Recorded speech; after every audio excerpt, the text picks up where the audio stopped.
you can ask or answer for yourself. Nobody else can really do that.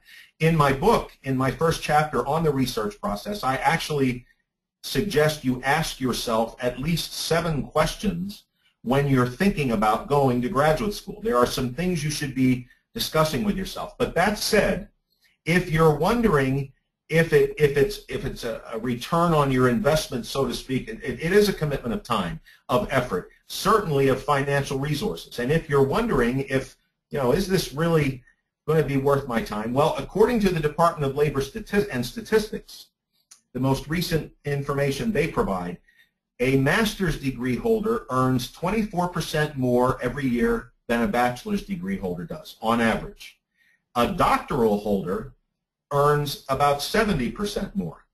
So in terms of a financial return, it does appear that earning an additional degree is going to end up translating into perhaps additional salary dollars and additional financial resources down the road. I hope that's not your only source of making the final decision about graduate school, but it's certainly an important question, and that's the response I would provide to you on that one. All right, question number 2. What if, you're doing your research, and what if my first choice institution at the start of my research process does not end up being my first choice at the end? Well, in my opinion, my answer to that question would be, congratulations. You've been doing some good research, and you've been doing some comparison shopping. In my book, I suggest that you create a spreadsheet. And on the left-hand column of that spreadsheet should be all of your options. And if I were you, and you're starting out with this process, I would have at least 15 or 20 different institutions on that list. There's no harm in doing that. This doesn't mean you're going to apply to all of them, but you start off with a broad group of schools. List them alphabetically on the left-hand column of a spreadsheet.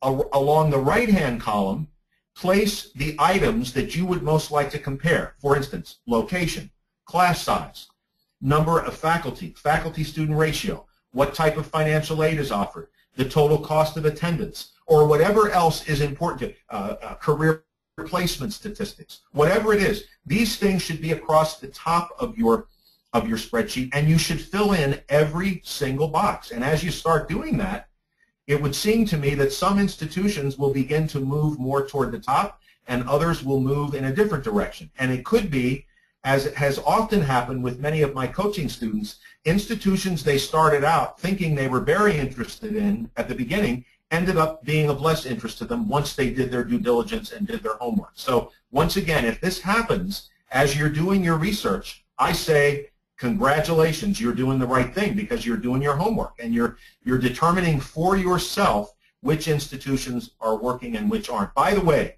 on that spreadsheet that I mentioned, here's 2 other very important boxes, if I were you, that I would add to that spreadsheet. 1, contact with current students. That is, I can't imagine a prospective graduate student not wanting to ask current students in the program what they think of it.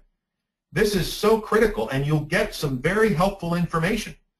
So you should ask the admissions office, or ask, if you have a network of individuals, ask people, do you know anybody that's going to this graduate program? I'd like to talk with them. And ask them at least 2 questions. Question 1, would you do this again if you had the chance? If you were going, now that you've been here, would you come to this school again if they admitted you? And secondly, now that you're in there, what do you like most about the school and what do you like least? Those 2 questions would be very, very helpful, in my opinion, for you. You'd get firsthand information from folks that are in the program. The second box is similar to that. Alumni. If you know graduates of the program, same 2 questions. Would you go again if you had the chance? Would you go to that institution again? And second question, what did you like the most about it and what did you like the least?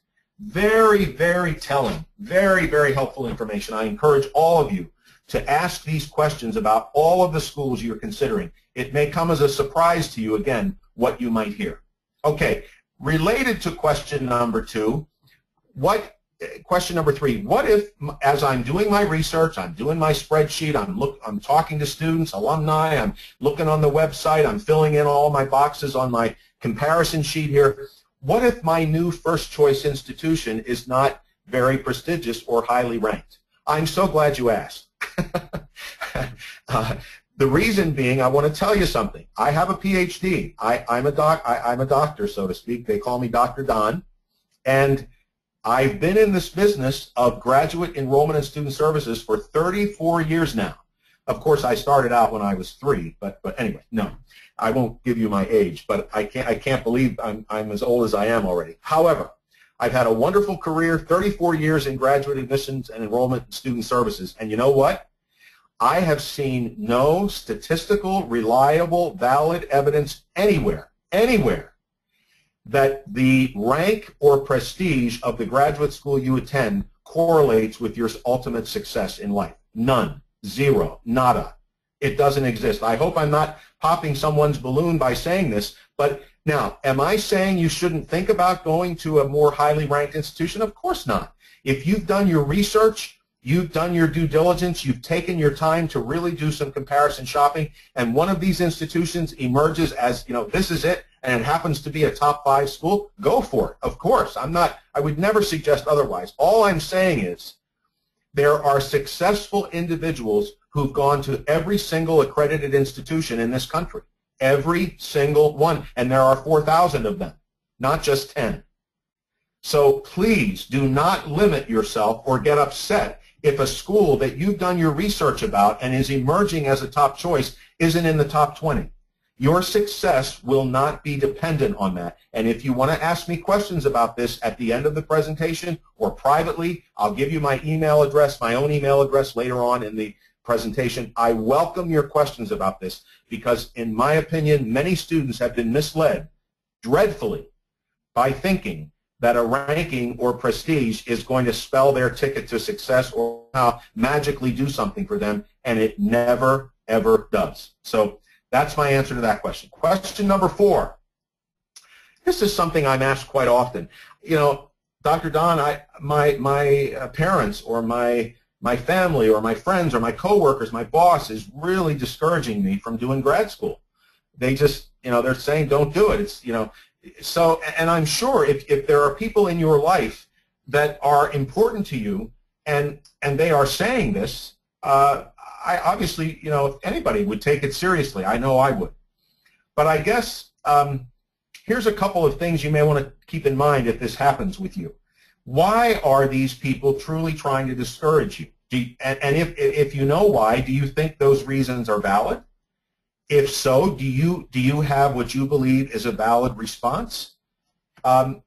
Here again, there's no right or wrong per se in this. And of course, if they care about you enough that they are concerned about something, obviously they should tell you. But I think that doesn't necessarily mean that you shouldn't do this. You need to give it some thought, and then if you think there's some valid feedback, meditate on that a little bit.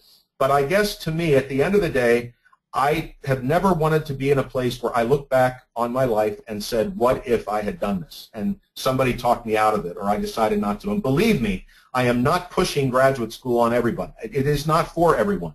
But if you believe it is for you and you have valid reasons why you want to do it, hold on to them.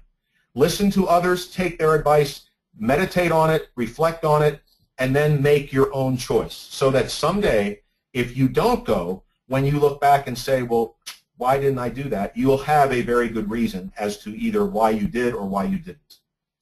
Number 5, what if sometimes people think that something's wrong with them if they are considering going to graduate school just because of a credential, or, it's just because I want to have another degree on my resume and I think it will help me. Well, I would say initially join the club. I think that's why many folks consider graduate school is because they want to further their appeal and have additional credentials to display and demonstrate in their work and in job interviewing situations or whatever. I certainly can't deny that having some advanced degrees behind my name has certainly opened some doors for me in terms of being able to share the information I do and have the career that I've had. It certainly was helpful. However, I would only say this.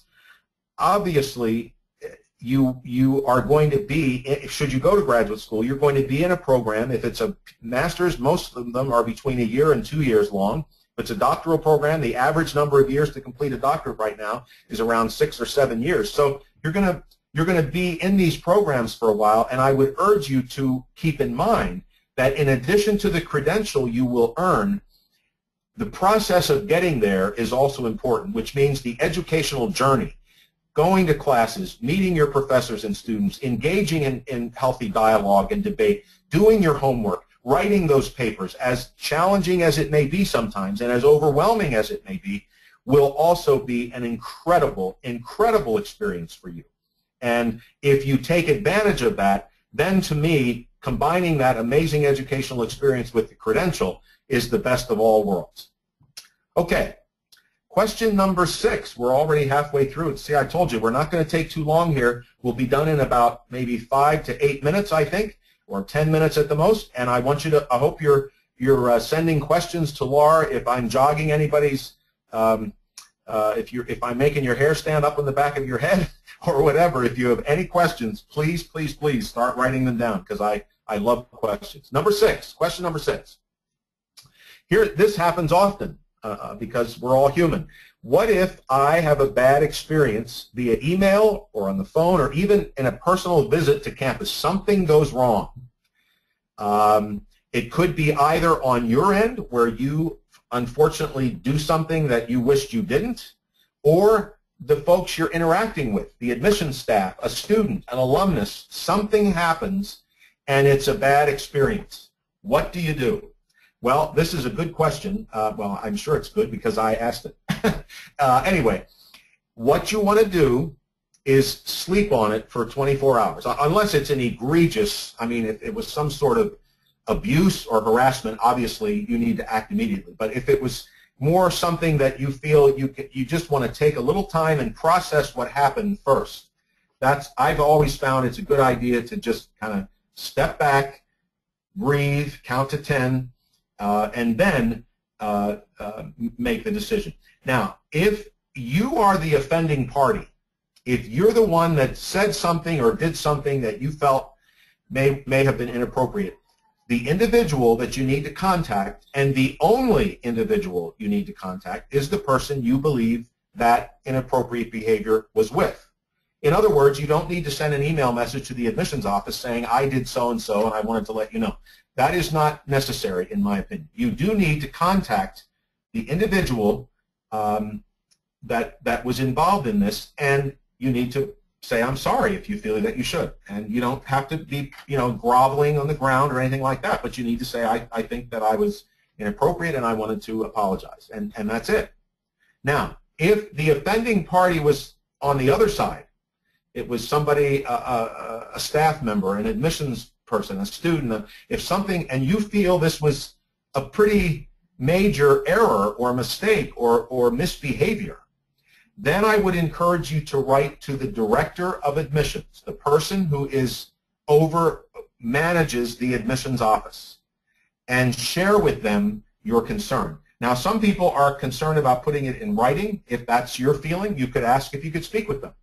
And by the way, I can tell you, if you get a message to an admissions director telling them that you want to speak with them about something that happened during a recent campus visit or an unfortunate situation that you encountered, believe you me, they're going to want to talk with you. So if you don't want to put it in writing, that's okay. But I would reach out to the director of admissions and share with them your concern.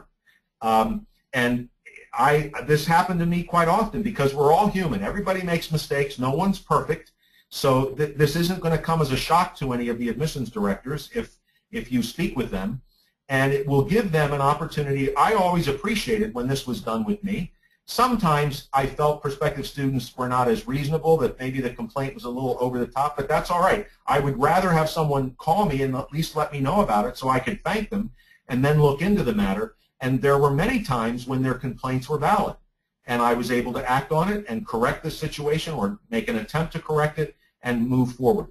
And so that would be my advice if something like this occurs for you. Question 7. Admissions websites isn't it amazing how often they sound the same? We are the cutting edge program of psychological education in counseling psychology in the 21st century. Well, I've seen that on 15 or 20 websites. It's very similar wording. Or we really, our value and our niche and our goal is to be there for our students. We're very student-centric. Well, so is 15 other graduate programs or 25 others. So the question becomes, where can you find more reliable or useful information in your search? Well, I want to say again, institutions always want to try to put their best foot forward, but here again, this is where my earlier suggestion, I don't know how many of you were with me at the very start of this, but in the second or third question, in answering it, I suggested you create a spreadsheet to compare your choices, and two of the suggestions were speaking with current students and recent graduates or graduates. One way to get more reliable, useful information about that institution is to speak with people who are affiliated with only that institution. So that's two things, speaking with students and alumni. Doing a faculty search of your own. If you're interested in a particular program, you should always know who the main faculty members are who are teaching it. Go on to the internet, and don't go on the website for this, on the institution website. Go on another search engine and actually do some research on those faculty members. Another great way to find out current information about an institution is to type in on the search line recent press coverage on, and then put the name of the university or the name of the graduate school. Very telling sometimes what comes up. And sometimes it's things they might wish weren't there, but that way you're getting an independent assessment of the institution. Something else that you can't always do this, I realize, for time and cost reasons, but here's where a campus visit is so valuable. And even if you can't actually visit the campus itself in person, the next best thing, I suppose, would be to take a virtual campus tour, even getting a sense of how the facilities are laid out. All of those things. And one last thing here that you can compare that will give you a bit more reliable information is to ask if you could see any recent student satisfaction surveys that were done by the institution. Call the admissions office and say, do you conduct student satisfaction surveys of your students? And if they say yes, and then you could say, well, could I see one? Could I see the most recent one? There again, you're getting more specific information just about these programs other than this sometimes verbiage that you see on a website that if you took the name of one university out and plugged the other one in, there would be no difference. It could be the same. So those are some suggestions on getting a bit more reliable and useful information about these institutions. Question 8. This is a good thing to think about. At what point do I or the institution communicate too much? In other words, is it possible that it can be overkill in both directions? Yes, it is. In terms of you, here's one rule of thumb. You should never ask questions of an institution that they have already provided answers for on their website or in their written materials. If you ask a question and someone says, well, if you would refer to our website on this page or our view book, you've just hurt yourself in their eyes because it means you really didn't do your homework. You should be communicating with the institution when you really have a question about something that you're unable. Now, it's possible you might have missed something. So that's why when you do call them or send them an email, you could say, in my research on your institution, I've been looking at this section. I'm unable to locate this information. Is it there? Or if not, could you provide me information about it? Something to that effect. But you should not be asking questions ever that you can answer for yourself. On the flip side, obviously institutions are competing for students for graduate school. This is becoming a much hotter market than it used to be because more institutions are offering graduate programs, and there's a whole group of students. There's an older group now. Students, the average age of overall graduate students is going up a little bit. So there's a lot of competition out there. I don't think it's inappropriate for an institution to contact you every so often, but if they're calling you every day, every week, and it's the same old message, thank you for your interest, we're really interested in you, and they're not telling you much else, that might be a little bit too much. if it's just always about when are you going to apply, or when are you going to come and visit, if it's more generic type of responses to you, as opposed to sending you a message that says, we're going to talk to you right now about our new facilities, or we'd like to talk with you about our recent alumni accomplishments, and they're sending you some very valid information, and it's not every day, but more like once a month or once every 2 weeks. That seems a little more reasonable to me. It's a fine line that you have to be careful about, but I think institutions need to communicate. They don't want to sound desperate, and the same way with you. You want to communicate when you need to, but you don't want to sound desperate. And again, please do not ask questions of the admissions staff or the admissions office that you can answer for yourself. I'm getting so excited about this, I'm getting choked up. Excuse me. Okay, question 9. Am I making a mistake if I eliminate one of my options before applying?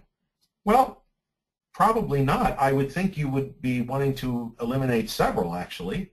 If you've started out with a list of say, 15 or 20 schools, most graduate students or applicants apply to between 5 and 7 graduate schools. So obviously, you're going to be eliminating some things.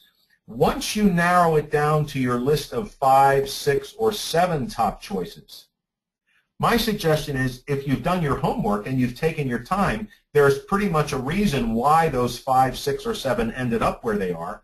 I might say at that point, go ahead and see it through, unless something egregious would happen where they totally blow it, or they treat you absolutely horribly, or something goes dreadfully wrong. Of course, you would eliminate at that point. But in these earlier stages, I would think you would be in the process of trying to eliminate some options so that you could end up with the 5, 6, or 7 to which you're ultimately going to apply. And finally, question number 10, what if my finances are just, oh, I made a typo there, I apologize. What if my finances are not adding up and it seems, risky financially for me?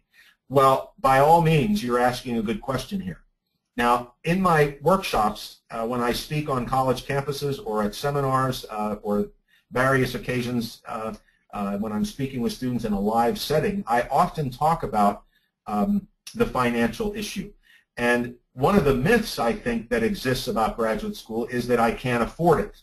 And I don't go that far. I believe you can afford to go to graduate school. However, I believe it takes some planning, some definite thought, and some time for you to put together how you're going to financially afford it. It is a major undertaking of your money and your resources. So if you've been doing some thought about this and it doesn't seem to be adding up at the moment, then take a little extra time. There's no right or wrong time to go to graduate school. And if you think you need another year in order to pay off a few more loans or get your credit rating in order, or eliminate one of your credit card debts, or whatever it may be, make sure you take the time. I think you're asking a very valid question here, but please don't assume off the bat that you can't afford it. Then I think you may have gone too far the other way. And I have a whole workshop on financing tips, or if you have questions for me privately with my own email address about financing, please let me know. Okay, we have now concluded our top 10 questions prospective students have asked me over the years. Let me mention a couple other things. I mentioned my book. That's the cover of it.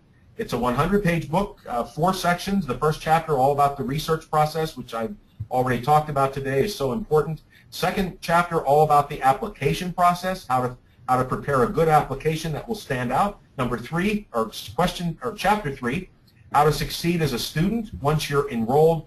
And believe it or not, in the 4th chapter, we've already covered part of that, because the first part of chapter 4 are top 10 questions prospective students often ask. And so we've covered that already. If you're interested in the book, you can get it on my website. My website is listed right at the bottom of this slide in my contact information. It's GradSchoolRoadmap.com, and so is my email address listed there. If you would like to contact me via email at any time going forward, please do not hesitate to do so. And if you want to follow me on Twitter, there is my handle, @GradSchoolGuide. I put out a little blurb for those who follow me every Monday, so please don't hesitate to sign up. I'd love to have you join me on Twitter, or contact me again at that email address if you have any questions after today, dmartin@gradschoolroadmap.com. If you want to purchase the book, it's just gradschoolroadmap.com, and you'll be taken to the page where you can order the book. Okay, what would you like to ask? Laura, I am certainly keeping my fingers crossed and hoping that we got a lot of questions here. I am ready to dig in with you and our attendees and answer some of them. Okay, fantastic. And we do have some questions lined up, and anybody who comes up with another question, please feel free to just add it to our list. Right. We're going to get started with the question from Eugene. Okay. And he's asking, how much value does the admissions committee give for grades, recommendations, statement of purpose, work-life experience, and your online portfolio? Eugene, this is a very good question, and I'm going to just give you all a little teaser. Next month, we're going to be doing a webinar on the top 10 questions applicants ask, the graduate school applicants ask, and this obviously is a very good one. Now, Laura, before I answer Eugene's question again, can you read, he said, what importance does the admissions committee place on, what were the items again? It seems like each element of the application, grades, recommendations, statement of purpose. All right. So Eugene is wondering, in effect, does the admissions office look at everything you submit, and how would they weight that?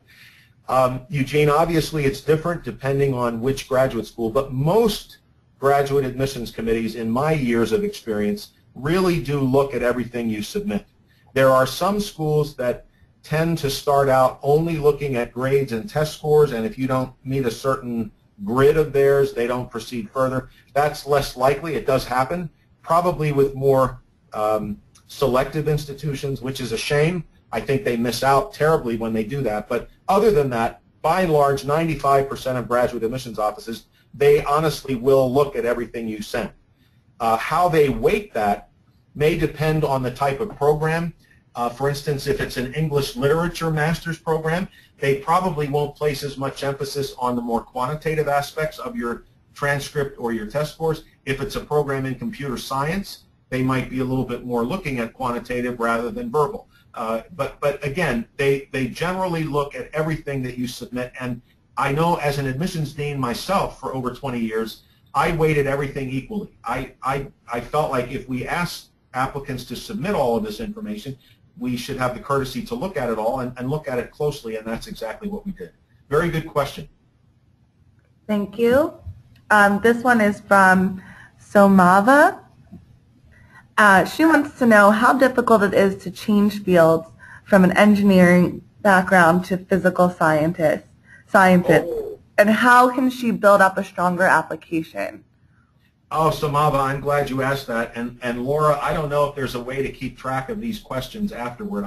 That's a really good one. I might want to add that to my list of prospective student questions, because it is often students are making a career change, or they're switching into a new field of study. I'm so glad you asked that. And actually, it's not all that uncommon, and there are many students who have come from one background who express an interest in studying in another background and have the opportunity to do so. They get admitted.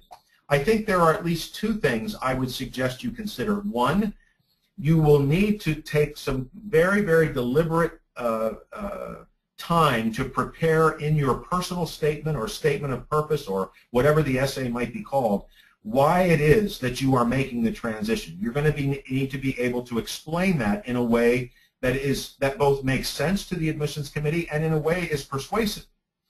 But secondly, to help you with that first one, I would strongly recommend that you take at least one course. It could be a continuing education course at a university, but I would suggest strongly that you take a course in the subject area that you are looking to switch to, because then all that does is adds credibility to the fact of what it is you want to do, and provided you do well in that course, adds additional proof that you would be a good student in that program. Very good question. Okay, we're going to keep rolling along. All right. What is the best way to find graduate schools with your intended degree program? Going in blind to research, so to say, hasn't been working out well for me. This is Kelsey. And who asked this question? This is Kelsey.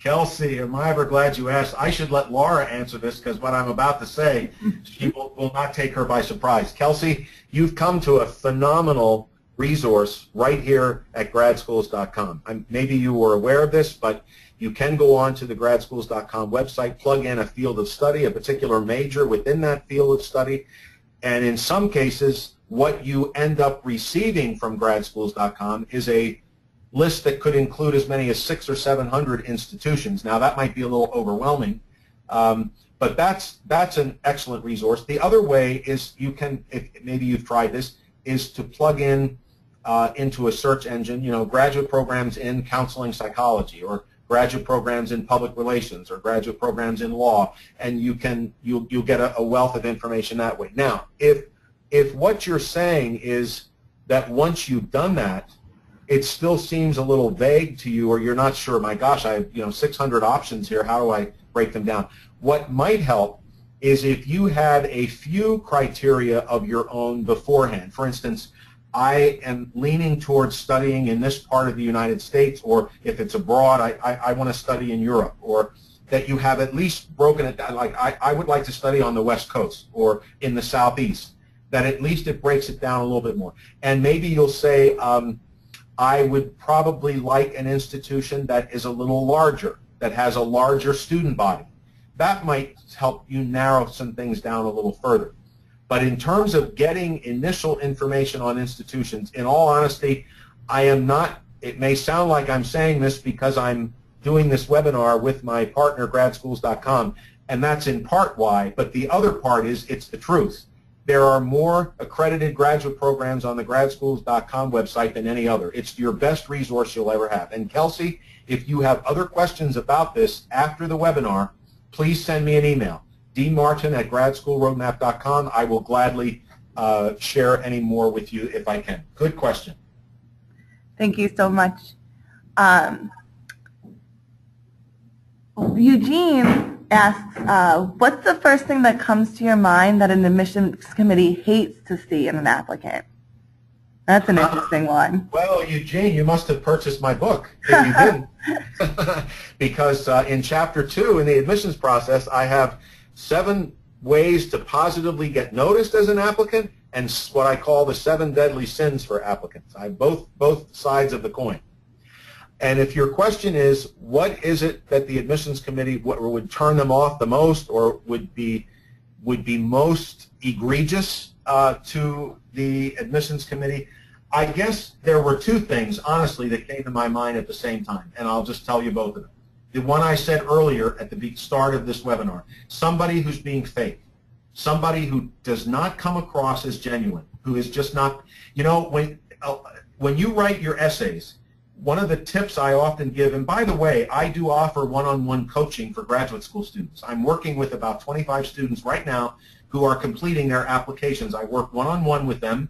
Of course, this is for a charge, but I do this, and one of the things I work with my applicants and my coaching students, when you're doing your essays, you should pretend you're sitting in a room actually talking to the admissions committee. That you're looking at them and talking with them. It should be your voice. It should be, this is why getting somebody else to write your essays is so, it's not only is it unethical, it's just very bad strategy, because the best way you can put your best foot forward is to be your best self, and that means you doing the talking. You can get somebody to review your essay, but you need to do the talking. That's a very, very good way to turn off the admissions committee if they think you're being fake. The other one is not following directions. Oh, I could spend a whole webinar. I could write a book on how, it just boggles my mind. If they tell you that they want 2 letters of recommendation, don't send them 7. Give them what they ask for. Follow directions. The minute you don't do that, you place yourself at a major disadvantage. Good question, Eugene. Fantastic. And we have another webinar that Dr. Martin did do up on our website that covers his deadly sins in greater detail. So you can always check that out on our site in the resources section under Graduate School Roadmap. we'll keep going. Mohammed asks, what if I miss the deadline for having all of my documents submitted? Is it okay to ask the admissions committee to accept my documents late? That is a good question, Mohammed, and that depends on the reason why the documents are not ready. If you have a valid reason, if you've requested everything on time and the institution, for instance, that you requested send your transcript somehow delayed that and you asked them well in advance, or you asked recommenders to do letters for you and they didn't do them on time, that's one thing. To wait until the last minute, however, and submit your request when it was too late, that would be a little bit more on you. So if you're not ready to submit it, or not everything is ready yet, and it's due to no fault of your own, then you can explain that when you apply. I would send an email to the admissions office, would be my approach, saying, I just want you to know I did request all these materials well in advance. I do trust they will be coming soon, and I greatly appreciate any patience or any extension you might be able to offer me. It will be up to the admissions office to decide how to respond to that request. In my case, as a dean of admissions, I did one of two things. If I felt the request was valid and it seemed to be reliable, then yes, I would try to work with that applicant and we'd wait until they got their things and still evaluate them for that particular deadline. If I wasn't so certain that what they were telling me was the truth, or there were other circumstances I knew about that kind of discredited what they were saying, they were bumped to the next deadline. They would have to become part of the next group. And if it was the final admission deadline of the season, sometimes they were not able to apply that year. They were told they would have to reapply the following year. It just depends on the timing, the situation, and what exactly caused those documents not to be ready on time. Good question. So we have a question from Mary Lynn. Okay. She asks, is there any value to programs that require the GRE versus programs or schools that do not require it? Meaning, why would I take the GRE if I don't have to? Who was the person who asked this question? This is Mary Lynn. Mary Lynn, excellent question. No, there is absolutely no difference. It's simply, in fact, there are more graduate programs, I wouldn't say there's a huge number, but gradually more programs are deciding not to require a particular standardized test for their applicant pool. There's no difference. I think we've already proven that test results do not show, again, tremendous inclination towards success for those who score well and less success for those who don't. I'm not a good test taker. I never was. I took the GRE twice just to show the admissions committee when I was applying for my PhD program that I was doing the best I could in an area that I knew would not be as competitive as other parts of my application.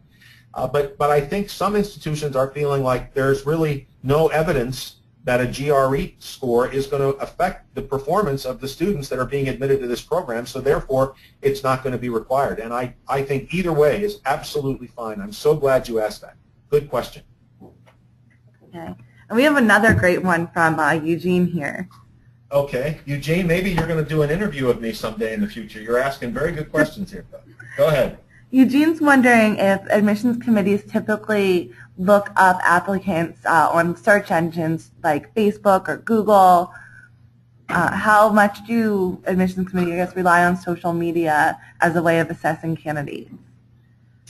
I would have to say, Eugene, that as time goes on, more and more admissions committees are using various forms of social media to do not a secretive, but a behind-the-scenes evaluation of an applicant. That does happen. I'm not going to say in which field. I don't want to go that far, but there are certain fields where this seems to happen a little more than others. But overall, yes, graduate admissions committees are using this, and so it behooves students to behave themselves and remember. I don't understand why people put certain things out on social media anyway. This blows my mind. It's beyond my comprehension, but it does happen, and you just need to be very careful. Good question. Yep. I agree. It seems to be becoming more and more prevalent in people's assessment. Absolutely. I think we'll have time for just one final question. We didn't get to all of them today, so if you didn't get your question answered and you would still like to receive a response, you can contact Dr. Martin at dmartin@gradschoolroadmap.com. Is that correct, Don? Yep, and I put the slide up on the screen again with or they could tweet it at you. What's that? They could also tweet it at you. They can tweet me or whatever that is called, yes, and you can send me an email or you can call me. My phone number is listed there, so either any of those means, you just feel free to reach out. I would very much like to feel like all of you got your questions answered, and you just feel free to send those questions to me, and I'll try to get back with you within 24 to 48 hours. Okay, so we'll close out with a question about timing in deciding to go back to graduate school. All right. Samatha asks, is age a deterrent? I want to get a PhD, but I'm 39. I have very good GRE and TOEFL scores, a great master's GPA, but I've lost years on the way. How can she maintain her motivation? Do you think that there's an age limit? That is a great way to close here. What a great question. And the answer is yes, yes, yes, you go for it. There's no age limit here, not at all. Especially, I think, when we're talking at PhD. Well, I was going to say especially for PhD, but I have to say no. I think we had a student, when I worked at Columbia, at Teachers College. Now, obviously, this did not happen every day, but we had a student get her master's who started out at the age of 67. She was wonderful. It was just so amazing. What an inspiration to so many of us to watch her follow a dream that for so many years she'd wanted to pursue, and for some reason she couldn't. And finally the time came and she did it. I started my PhD program at the age of 37, I think it was, 36. I graduated in my early 40s, and I had an amazing, it was a wonderful experience. It worked very well. And so, again, there's no age limit. There's no age requirement here. In fact, as I'm sure you know, those that are listening, that you're not allowed to even ask someone what their age is anymore. That's off limits, and I think I'm glad it is. Motivation to learn and the desire to learn and grow in lives comes for all of us at different points in our life. And the important thing is, if this is something you believe you're ready to do and you want to do it, there will be an institution, I'm sure several options for you. Very good question, and follow that dream. Don't give up. You can do this. That's great. And what an inspirational way to end this session. Yes. Thank you so much, Dr. Martin, for your time, and thank you to everybody who attended for your great questions and your participation. I hope that we've answered some questions for you that you have about the graduate school application process. And again, just please feel free to communicate with us. We're here to listen. We really care about your input and being able to answer your questions. Just a quick legal disclaimer that we stated in the beginning, but just again, the information provided in this webinar does not reflect the opinions of Education Dynamics, GradSchools.com, or any of our advertising partners. And please make sure that you take this advice as tips and make sure that it applies to your personal situation when you're making decisions about graduate school. And with that, we'll close the session. Thank you, Dr. Martin. As usual, it was fantastic. Laura. Thanks, everybody. Bye-bye. We hope that you'll join us for our next webinar, which will be next month. And that will be, what one? I believe we're doing the top 10 questions that applicants ask. All right, so join us again, and we'll have another Q&A session, and hopefully we'll just get you a little bit more comfortable with the application process. Have a great afternoon, everybody. Happy holidays, too, everybody.